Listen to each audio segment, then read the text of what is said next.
एक दूजे के वास्ते। वही देवराज मल्होत्रा जिसके खिलाफ आर्मी ने तो फाइल बंद कर दी, पर सुमन तिवारी आज तक केस लड़ रही है क्योंकि उसकी नजर में देवराज मल्होत्रा गुनहगार है।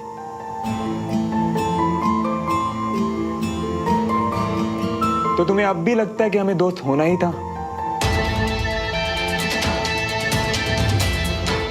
मुझे भी ये अभी एक्चुअली कल पता चला कि ये केस तुम लड़ रहे हो।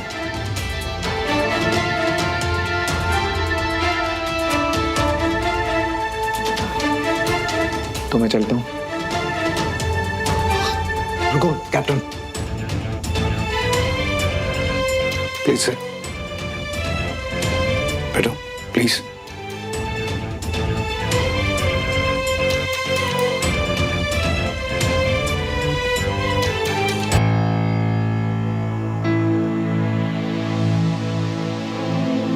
श्रवण, तुम एक फौजी हो और तुम्हारी ड्यूटी है देश के लिए काम करना, और मैं एक वकील हूं।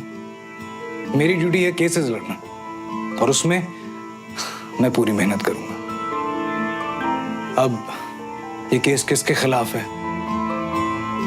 जैसे तुम्हें फर्क नहीं पड़ता ना श्रवण, वैसे ही मुझे भी फर्क नहीं पड़ता। केस में क्या फैसला होगा श्रवण, मुझे नहीं पता, लेकिन मेरे दोस्त के लिए मेरे दिल में सिंपैथी जरूर है।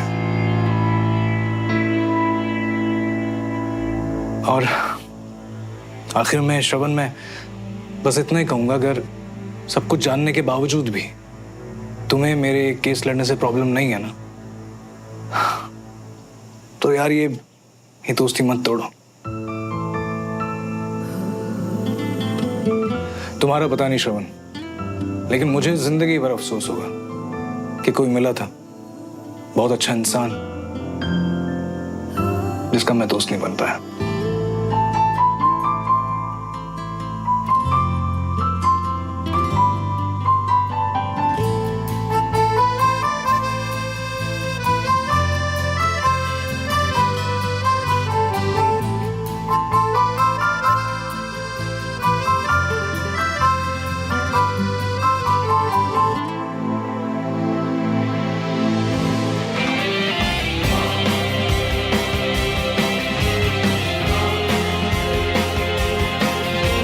फौजी और इतना बड़ा दिल हो, वो पीछे हटेगा ही नहीं, पता था मुझे।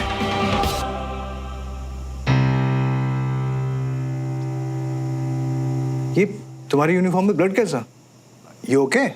मैं बिल्कुल ठीक हूं, बस पुराना घाव है जो भर रहा है। सो कल के लिए बेस्ट ऑफ लक। पता है, मेरी नजरों से देखूं ना, तो मैं हारूं या जीतूं, दोनों में खुशी मिलेगी मुझे। देखो, या तो मैं केस जीत जाऊंगा या फिर मेरे दोस्त के फादर के सर से एक बोझ हट जाएगा। हाँ, तो फिर कल मिलते हैं केस के बाद, लेकिन एक दोस्त की तरह, ओके? और एक अच्छे दोस्त की तरह जीतने वाला हारने वाले का हौसला बढ़ाएगा। मंजूर? मंजूर।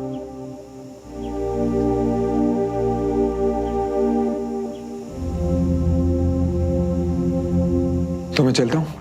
ओके।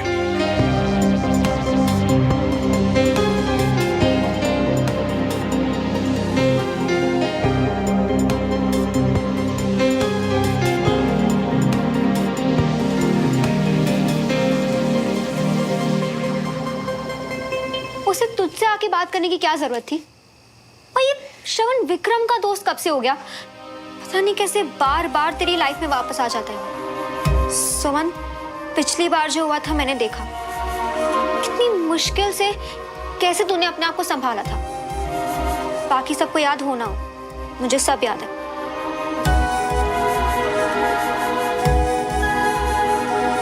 सुमन, अब तू एक नई लाइफ, एक हैप्पी लाइफ की तरफ बढ़ रही है, और इस बार अगर वो बीच में आया ना, तो आई स्वेयर मैं उसे नहीं छोड़ूंगी।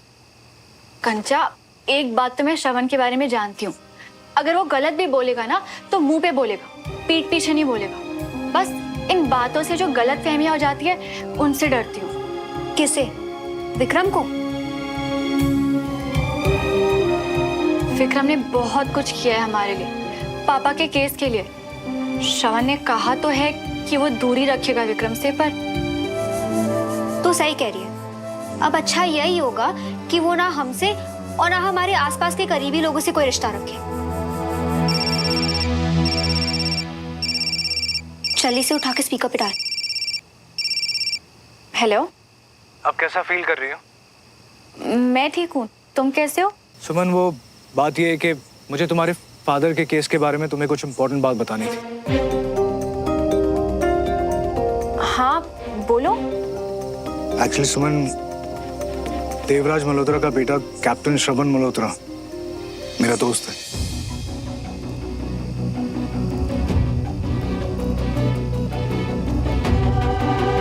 और वो आज मेरे ऑफिस आया था। इनफैक्ट उसी ने मुझे ये बात बताई। सुमन, तुम मेरी क्लाइंट हो, इसलिए मेरा फर्ज है कि मैं तुम्हें ये बात बताऊं। पता है, सच कहूं सुमन, मैंने ना वैसा इंसान देखा ही नहीं जिंदगी में। तुम यकीन नहीं करोगी, पता है जब उसे पता चला कि मैं ये केस उसके फादर के अगेंस्ट लड़ रहा हूँ, तो वो मुझसे दोस्ती तोड़ना चाहता था ताकि हम में कोई प्रॉब्लम ना हो।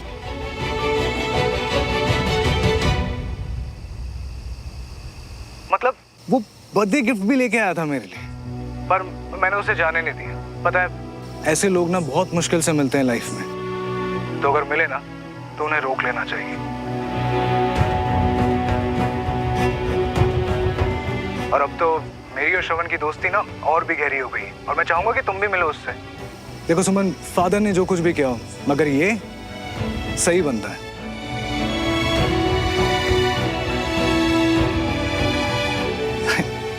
मैं तब से बोले जा रहा हूँ, तुम बिल्कुल चुप हो। मेरी कोई बात बुरी लगी क्या? देखो सुमन, तुम एक बार इससे मिलोगी ना तो तुम्हें सब समझ में आ जाएगा कि मैं क्या कहना चाह रहा हूँ। देखते हैं। थैंक्स मुझे इन्फॉर्म करने के लिए। वैसे भी कल तो केस का फैसला आ ही जाएगा, तो मुझे फर्क नहीं पड़ता। पता है सुमन, मुझे तुम्हारी यही बात सबसे अच्छी लगती है कि तुम हमेशा दूसरे का नजरिया समझने की कोशिश करती हो। थैंक यू सो मच यार। ऑलराइट देन, कल मिलते हैं। Okay, bye. बाय। वैसे तू विक्रम को श्रवण के बारे में सब कुछ बता क्यों नहीं देती? विक्रम ने मुझसे खुद कहा है कंचा कि उसे कोई इंटरेस्ट नहीं है मेरे पास्ट के बारे में कुछ भी जानने के लिए, और ना ही मुझे बताने में कोई इंटरेस्ट है। इनफैक्ट मैं खुद अपने पास्ट को भुलाना चाहती हूँ, क्योंकि अब वो मेरे लिए मायने ही नहीं रखता। मेरा पूरा अटेंशन इस वक्त कल के केस के फैसले पर है। एक बात पूछो सुमन, कहीं ऐसा तो नहीं है कि उसे देखकर सारी पुरानी फीलिंग्स फिर से जाग गई है? क्योंकि ये तो कुछ भी बोलती है ना कंचा, तुझे पहले भी बोला है, श्रवण का चैप्टर अब मेरी लाइफ से कंप्लीटली ओवर है। तो वो क्या करता है क्या नहीं करता, इससे मुझे कोई फर्क नहीं पड़ता। और अगर विक्रम और श्रवण फ्रेंड्स भी रहना चाहते हैं, देन अगेन मुझे उससे भी कोई फर्क नहीं पड़ता।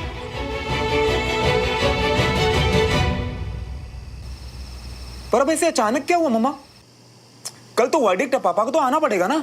पुत्र उसी चक्कर में उन्होंने 2 दिन से कुछ खाया ही नहीं। घबराहट इतनी बढ़ गई थी, डॉक्टर को बुलाया तो डॉक्टर ने कहा कि पैनिक अटैक है। अभी सफर करने को तो बिल्कुल ही मना किया है। तो ना वकील अंकल से बात कर, कोई और डेट दे दे भाई, कोई और डेट दे दे। तो मैं कितनी खराब है इनकी। हाँ जी मम्मा, आप बस अपना और पापा का ध्यान रखिए। इस वक्त हम सबको बहुत स्ट्रॉन्ग रहना है। सही कह रहा है तू, हम है स्ट्रॉन्ग। देखना इस सब से भी बाहर हम निकल ही आएंगे, तू फिक्र ना कर। हाँ जी मम्मा। और मम्मा, आप पापा को कहना कि वो बिल्कुल चिंता नहीं करेंगे। मैं यार लगा हुआ हूँ, वो बिल्कुल फिक्र नहीं करेंगे मम्मा। रखता हूँ मम्मा।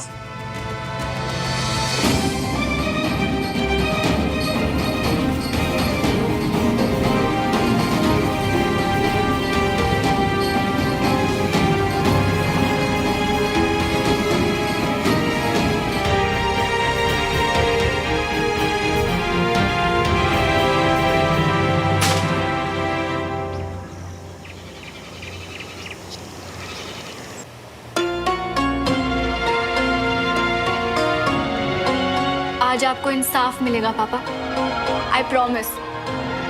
और फिर मुझे उस श्रवण का चेहरा कभी नहीं देखना पड़ेगा।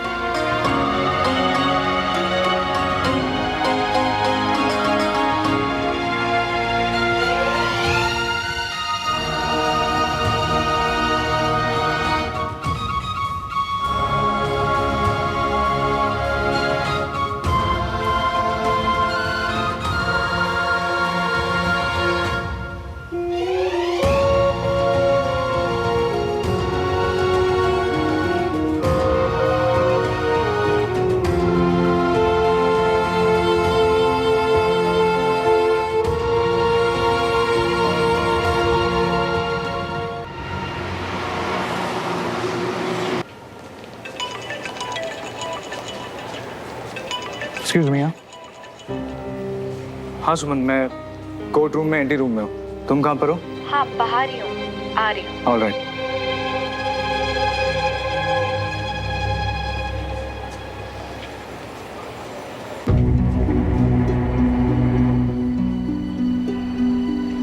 कोई प्रॉब्लम?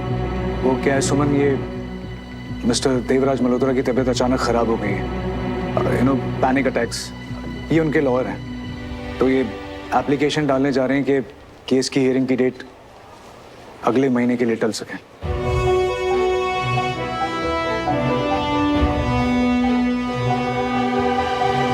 सब झूठ। मैं जानती हूँ इन मल्होत्रास को। डेट आगे बढ़वा के लास्ट मिनट में जरूर कोई गड़बड़ करेंगे और मैं। मैम, मजिस्ट्रेट साहब जानना चाहते हैं कि अगर आपको डेट्स बढ़ाने में कोई प्रॉब्लम ना हो तो। आई एम सॉरी, पर मुझे बहुत बड़ी प्रॉब्लम है। ये केस ऑलरेडी इतना डिले हो चुका है विक्रम, अब बस और नहीं। पर सुमन, ऐसा भी तो हो सकता है कि वाकई में मल्होत्रा की तबीयत खराब हो। ऐसा सोचना मेरे लॉयर का है या श्रवण मल्होत्रा के दोस्त का?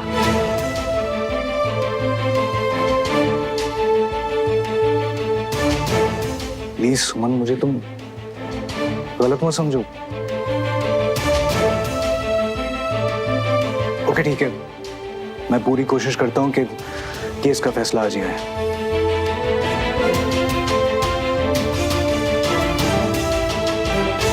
आप ये हमारी एप्लीकेशन है, इस पे साइन कर दो।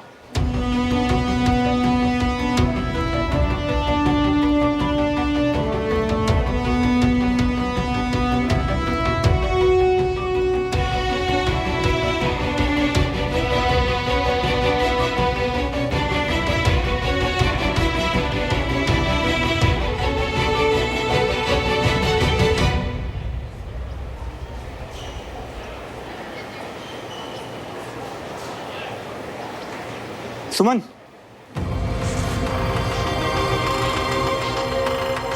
मेरे पापा की तबीयत सच में खराब है सुमन। और जो लोग थोड़े से पैसों के लिए क्राइम कर सकते हैं, उनके लिए एक झूठा मेडिकल सर्टिफिकेट अरेंज करवाना कितना मुश्किल हो सकता है। तुम्हें इतना भी भरोसा होता ना तो हम दोनों यहाँ नहीं होते।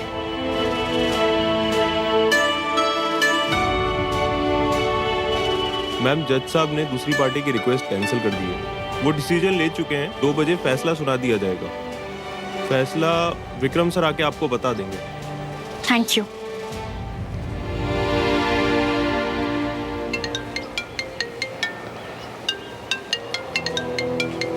हाँ पापा। बेटा, पुलिस नीचे खड़ी है, बोल रही है फैसला आज ही होगा, उसके अकॉर्डिंग एक्शन लेंगे। बेटा, कहीं मुझे जेल। नहीं पापा, आप मेरी बात सुनिए। आप ना बिल्कुल टेंशन नहीं लेंगे। ईमानदारी की सजा कोई नहीं दे सकता आपको।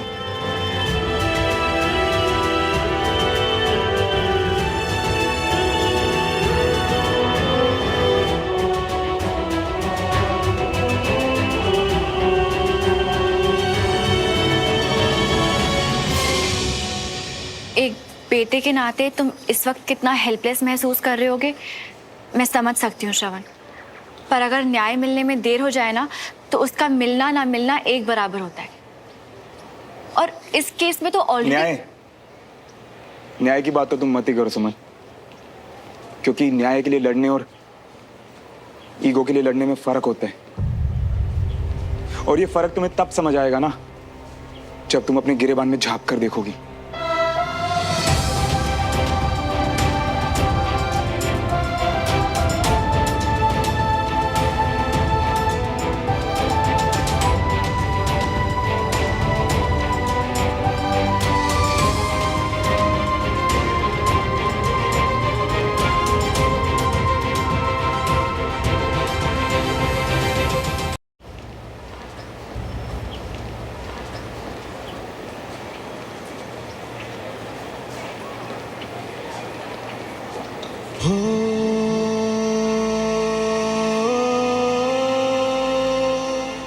भ्रष्ट देवराज मल्होत्रा ने लालच में आके नकली वेस्ट जैकेट में बनाई होती तो मेरा बेटा जिंदा होता।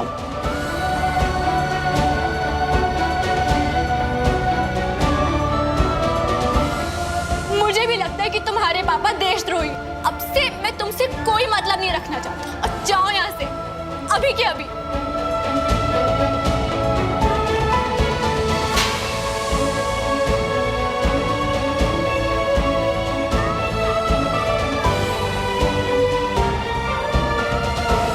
तुम मेरे पापा के बारे में इतना गलत कैसे सोच सकती हो? प्लीज ऐसे मत बोलो, बस एक बार ना। मुझे भी लगता है कि तुम्हारे पापा देशद्रोही। अब से मैं तुमसे कोई मतलब नहीं रखना चाहती। अब जाओ यहाँ से। तुमने इतनी मेहनत जो की है, वेल डन कैडेट।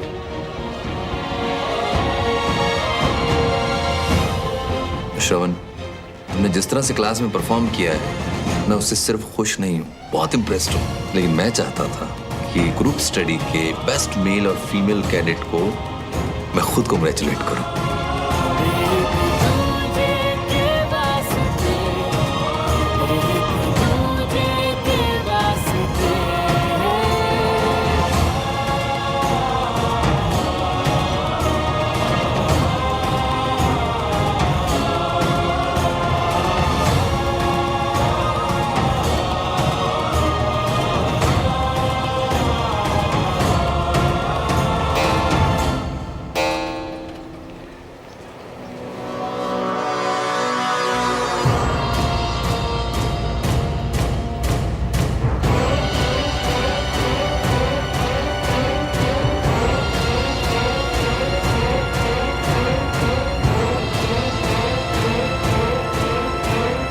हो गया?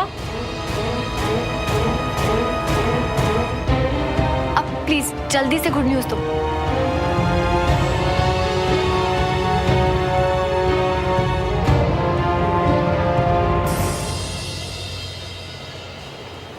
हम केस हार गए।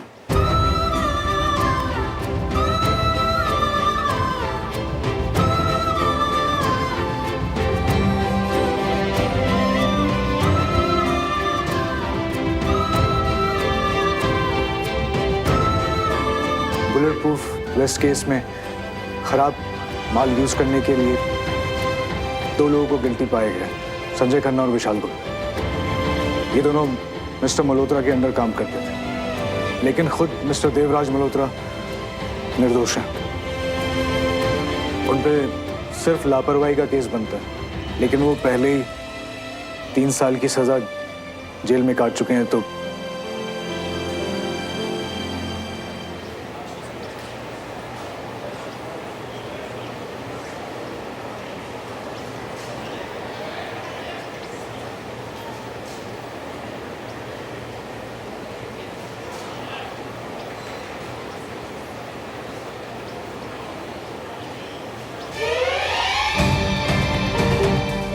सुमन, वो मुझे कोर्ट क्लर्क से पेपर लेने हैं, तो मैं आता हूँ क्या?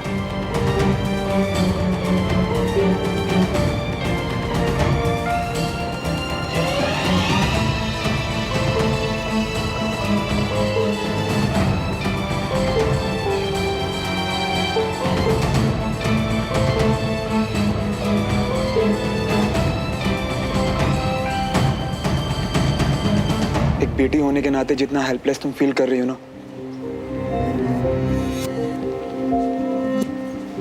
वो मैं बहुत अच्छे से समझ सकता हूँ सुमन। और बिल्कुल सही कहा था तुमने कि अगर न्याय मिलने में देर हो तो उसका मिलना ना मिलना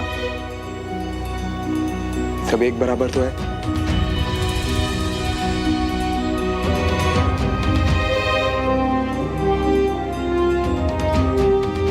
मेरे पापा देशद्रोही नहीं थे, वो बेगुनाह थे सुमन। फिर भी जितना वक्त उन्हें न्याय मिलने में लगा ना, वो वक्त उनके लिए सजा से कम नहीं था।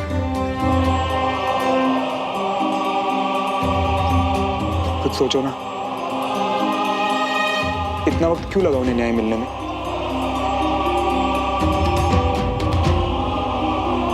और सुमन, कर्नल विजय तिवारी मेरे टीचर थे। मेरे दिल में उनके लिए वही जगह थी जो मेरे अपने पापा के लिए।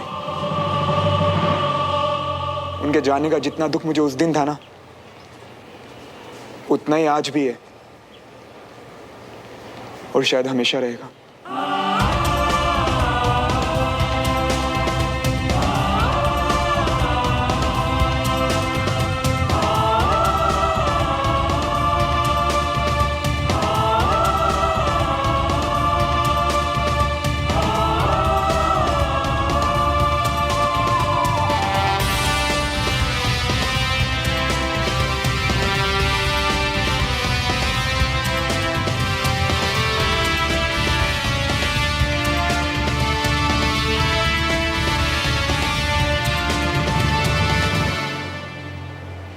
क्यों नहीं उठा रही है ये?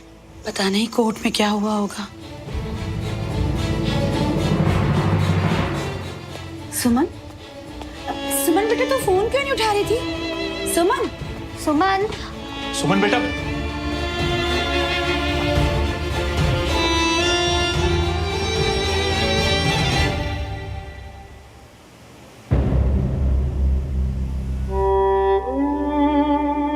हम कैसा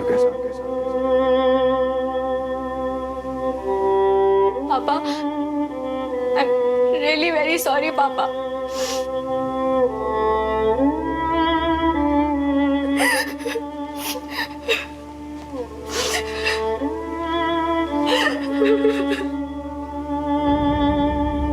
सोन बेटा, ऐसे नहीं रो। भाई साहब जहाँ भी होंगे बहुत तकलीफ होगी, ऐसे नहीं रो।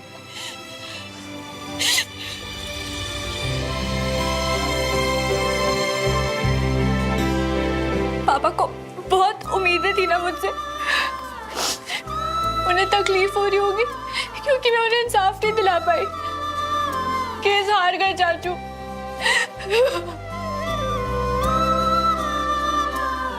नहीं बेटा, ऐसा मत सोच। तूने इस केस में जितनी मेहनत की है ना, वो कोई नहीं कर सकता बेटा। और ईश्वर की मर्जी के आगे किसी की चलती है क्या? बेटा, तेरी कोशिश में कोई कमी नहीं थी।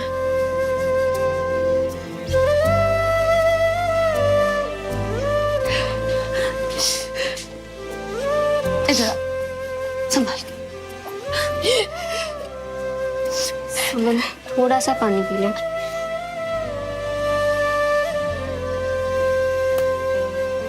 इतने साल हर वो आवाज जिसने आप पे सवाल उठाए ना पापा, आज उन सबको जवाब मिल ही गया।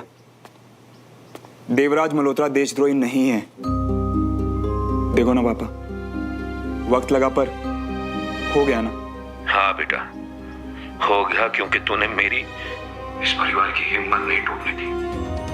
7 साल पहले जो पूरा सपना शुरू हुआ था वो आज खत्म हो गया। विजय जैसा दोस्त खोने का दर्द हमेशा रहेगा, पर अब कम से कम दुनिया मुझे उसकी मौत का जिम्मेदार तो नहीं मानेगी। तुमने इतनी मेहनत जो की है, वेल डन कैडेट। श्रवण, तुमने जिस तरह से क्लास में परफॉर्म किया है, मैं उससे सिर्फ खुश नहीं हूँ, बहुत इम्प्रेस्ड हूँ। लेकिन मैं चाहता था कि ग्रुप स्टडी के बेस्ट मेल और फीमेल कैडेट को मैं खुद कांग्रेचुलेट करूं। I am so proud of you Shravan.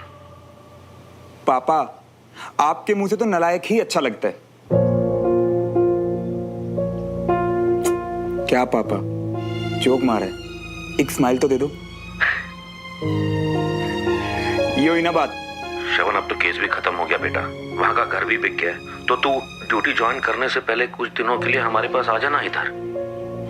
पापा वो क्या है ना, केस की वजह से हम सब पहले से ही परेशान थे, तो मैंने आपको बताया नहीं कि जो कंधे में चोट है ना, उसकी वजह से कुछ दिन और रहना पड़ेगा मुझे यहाँ।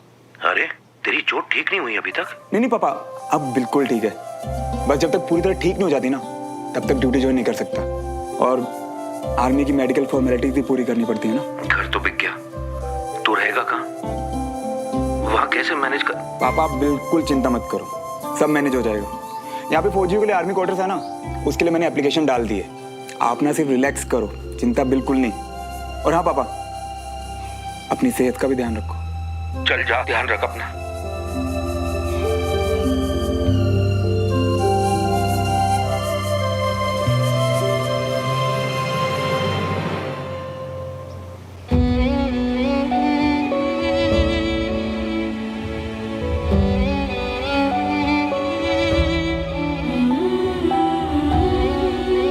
कर्नल विजय तिवारी मेरे टीचर थे। मेरे दिल में उनके लिए वही जगह थी जो मेरे अपने पापा के लिए। उनके जाने का जितना दुख मुझे उस दिन था ना, उतना ही आज भी है और शायद हमेशा रहेगा।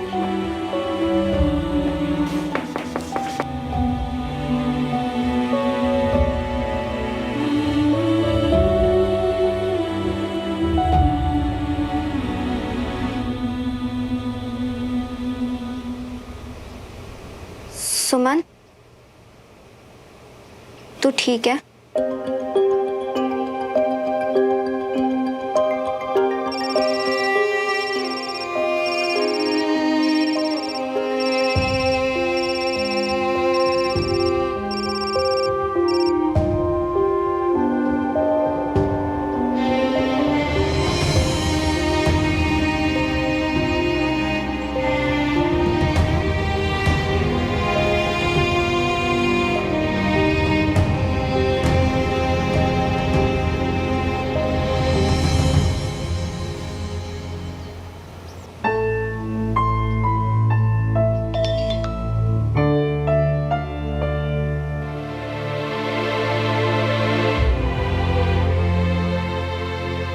5 बार विक्रम का कॉल नहीं उठाया और अब बेचारा मैसेज भी कर रहा है। क्या हुआ सुमन, तू नाराज है क्या विक्रम से?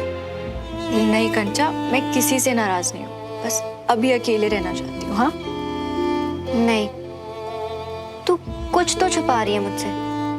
और देख, प्लीज झूठ मत बोलना, क्योंकि तेरे चेहरे पे साफ साफ दिख रहा है। कंचा प्लीज मुझे थोड़ी देर के लिए अकेला छोड़ दूं? श्योर।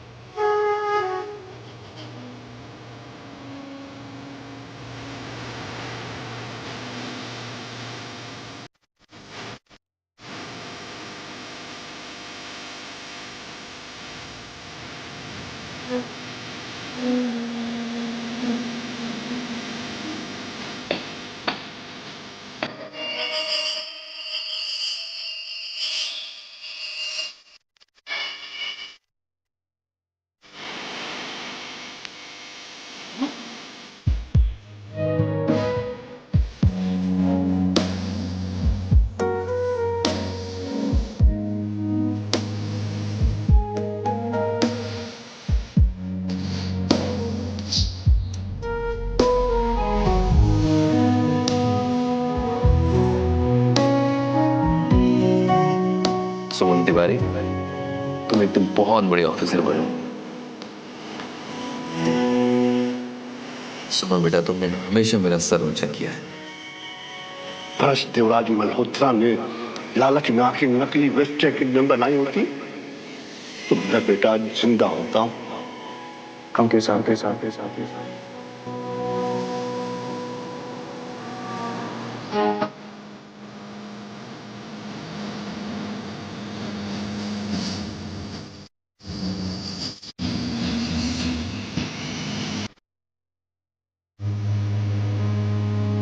मैं तुम्हारा दर्द समझता हूँ सुमन, और ये भी जानता हूँ कि अगर तुम्हारा दर्द बांटने बाहर आया ना तो तुम अंदर चले जाओ।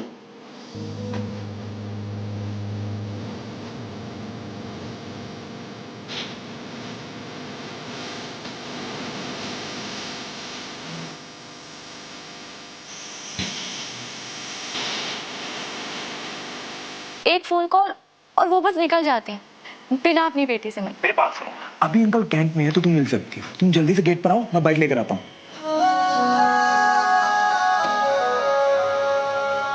ओ मियां, हुआ क्या कर रही हो?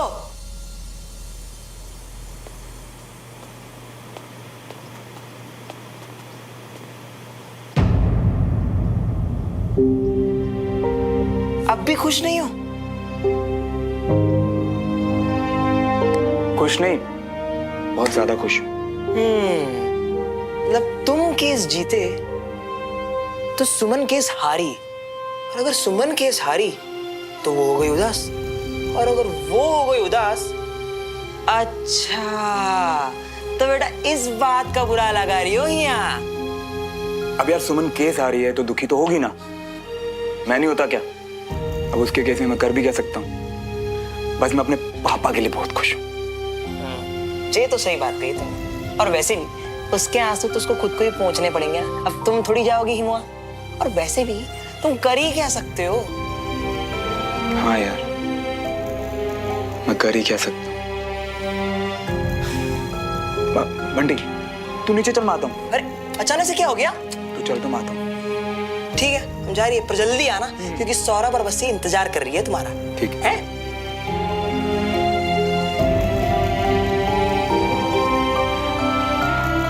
कर ही क्या सकता हूँ?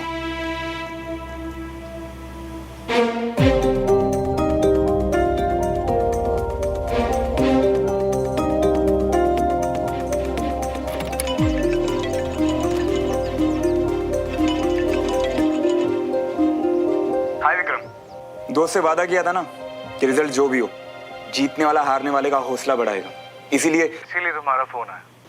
दोस्त हो तो तुम्हारे जैसा, पर यार सुमन के लिए बुरा लग रहा है। ना तो मेरा फोन उठा रही है, ना ही मेरे मैसेज का रिप्लाई कर रही है। शायद किसी काम में बिजी होगी ना। पता है श्रवण, मेरे फादर ना बहुत बड़े वकील हैं, और उन्होंने मुझे एक ही बात सिखाई है कि जिंदगी की तरह इस काम में भी हार जीत लगी रहेगी, लेकिन दिल छोटा नहीं करना। लेकिन पता है क्या, आज पता नहीं क्यों गिल्टी फील हो रहा है कि शायद मैं एक अच्छा वकील ही नहीं हूं, तभी तो। क्या विक्रम, भूल गए क्या कैसे अपनी दलीलें रख के तुमने हमारी दोस्ती बचाई थी? याद है ना? तो इतना तो मैं जानता हूँ। वकील तो तुम वाकई कमाल के हो, और आज तुम्हारा केस वीक था, तुम नहीं। और तुम दोस्त कमाल के हो। हार में जीत का एहसास दिला के किस तरह तुमने मूड ठीक कर दिया। पर यार अब किसी तरीके से सुमन का भी मूड ठीक हो जाए बस।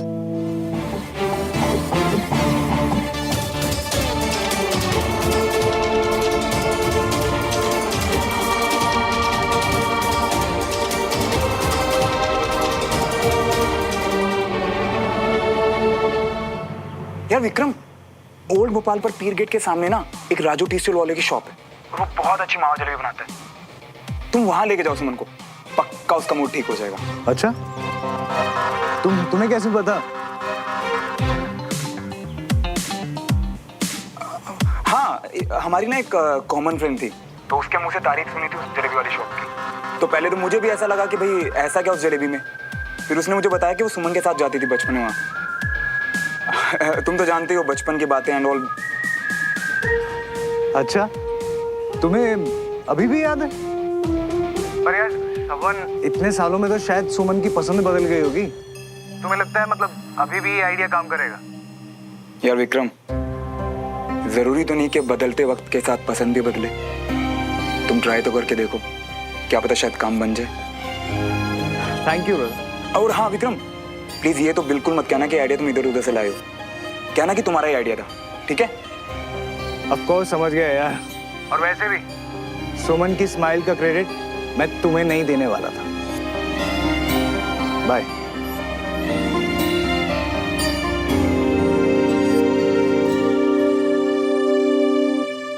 तो बस मेरी फिक्र कर रही थी और मैंने तुझे। आई एम सॉरी कंचा। अब ये सब सॉरी वॉरी छोड़ और मुझे बता क्या परेशान कर रहा है तुझे। तू देखते ही समझ जाती है ना। कुछ नहीं, केस के फैसले पर गुस्सा आ रहा था, किसी से बात करने का मन नहीं था, इसलिए विक्रम को भी रिप्लाई नहीं किया। एंड आई एम श्योर वो ये बात समझ जाएगा। पर अब तू ये बता कि तू छुपा क्या रही थी? श्रवण, कुछ तो था कंचा। मैं शायद समझा नहीं सकती, पर जिस तरह से उसने मुझे सॉरी कहा ना, मेरे पापा के लिए उसकी फीलिंग्स मुझे दिख रहा था उसकी आंखों में। क्या दर्द जो वो महसूस कर रहा है पर दिखाएगा नहीं। आई डोंट नो मैं तुझे कैसे एक्सप्लेन करूं कंचा, पर आज कुछ तो था। और पता है कंचा, इस सब में मुझे ऐसा लगा जैसे उसने अपने पापा की जीत की खुशी दबा दी हो। श्योरली? आई मीन मुझे तो लगा था कि वो खुशी से नाच रहा होगा। नहीं कंचा, मैंने खुद देखा उसकी आंखों में, और मुझे नहीं लगता कि मैं इतना बड़ा धोखा खा सकती हूँ। तूने नहीं देखा, पर जिस तरह से उसने आज पापा के बारे में बात करी ना, ऐसा लगा जैसे आज तक उसे भी पापा के जाने का उतना ही गम है जितना कि मुझे।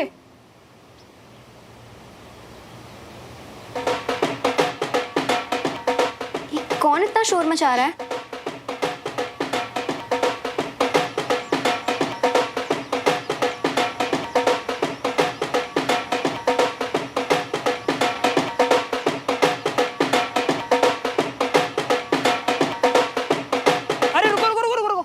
अंदर कहाँ घुसे आ रही हो मियाँ? जश्न मियाँ, नाचो नाचो।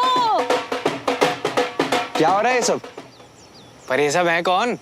अरे सन की है ना, इतना बड़ा केस जीता है तो मची होगी खुशी की सनक। अरे पर वो तो हमको कह रहा था कि मूडी है मूडी, पहले मना किया होगा फिर मूड बदल गया, केस जीतने की खुशी में एक ढोल बजवा दिए। अरे नाचो यारो नाचो।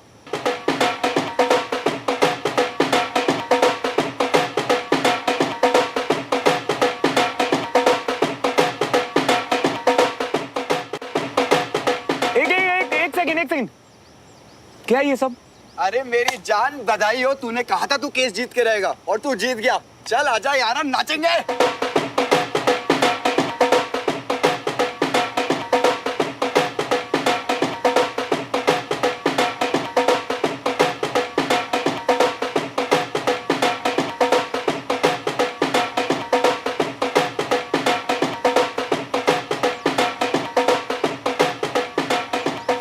दबी हुई तो बिल्कुल भी नहीं लग रही इसकी खुशी।